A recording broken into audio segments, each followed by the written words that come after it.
Career booster academy সরকারি চাকরিজীবীর দ্বারা পরিচালিত একমাত্র বিশ্বস্ত চ্যানেল। নবম পে স্কেল সহ সরকারি চাকরিজীবীদের মহার্ঘ ভাতা সম্পর্কিত সর্বশেষ ও সঠিক তথ্য পেতে আমাদের চ্যানেলটি লাইক দিন, কমেন্ট করুন এবং সাবস্ক্রাইব করতে ভুলবেন না। ধন্যবাদ।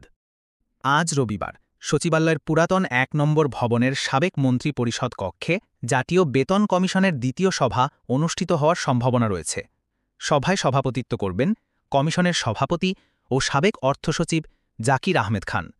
কর্মচারীদের দাবি ও প্রত্যাশা অনুযায়ী কমিশন আগামী ৩ মাসের মধ্যে চূড়ান্ত প্রতিবেদন জমা দেওয়ার চেষ্টা করবে। এর আগে গত ১৪ আগস্ট বৃহস্পতিবার একই স্থানে কমিশনের প্রথম সভা অনুষ্ঠিত হয়। সভায় সভাপতি নির্দেশ দেন কর্মচারীর পরিবারের সদস্য হিসেবে স্বামী, স্ত্রী, পিতামাতা ও সর্বোচ্চ ২ সন্তানসহ মোট ৬ জনের আর্থিক ব্যয়ের হিসাব বিবেচনায় রাখতে। এছাড়া ন্যায্যতা বজায় রেখে দ্রুত সুপারিশ প্রণয়নের আশ্বাস দেন তিনি। সরকার গত ২৭ জুলাই মূল্যস্ফীতির সঙ্গে সামঞ্জস্য রেখে সরকারি কর্মচারীদের বেতন পুনর্গঠনের লক্ষ্যে ২৩ সদস্য বিশিষ্ট জাতীয় বেতন কমিশন ২০২৫ গঠন করে। কমিশনের দায়িত্ব হল সরকারি কর্মকর্তা কর্মচারীদের বেতন, ভাতা ও অন্যান্য সুবিধা পর্যালোচনা করে সরকারের কাছে সুপারিশ প্রদান।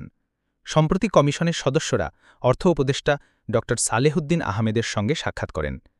তিনি নির্ধারিত সময়ে প্রতিবেদন জমা দেওয়ার তাগিদ দেন এবং দেশের আর্থসামাজিক অবস্থা ও মূল্যস্ফীতি বিবেচনায় রাখার পরামর্শ দেন। কমিশনের সুপারিশের আওতায় আসবে সরকারি, আধা সরকারি, স্বায়ত্তশাসিত প্রতিষ্ঠান, রাষ্ট্রায়ত্ত ব্যাংক ও আর্থিক প্রতিষ্ঠান, সরকারি মঞ্জুরিপ্রাপ্ত বিশ্ববিদ্যালয় ও রাষ্ট্রায়ত্ত শিল্প প্রতিষ্ঠানের কর্মকর্তা কর্মচারীরা। তবে সরকারি ও স্বায়ত্তশাসিত শিল্প প্রতিষ্ঠানের শ্রমিকরা কমিশনের আওতার বাইরে থাকবে। বর্তমানে ২০১৫ সালের পে স্কেল অনুযায়ী সরকারি কর্মচারীদের জন্য ২০টি গ্রেড কার্যকর আছে। প্রায় ১৫ লাখ সরকারি কর্মকর্তা কর্মচারী এই পে স্কেলের আওতায় সুবিধা পাচ্ছেন।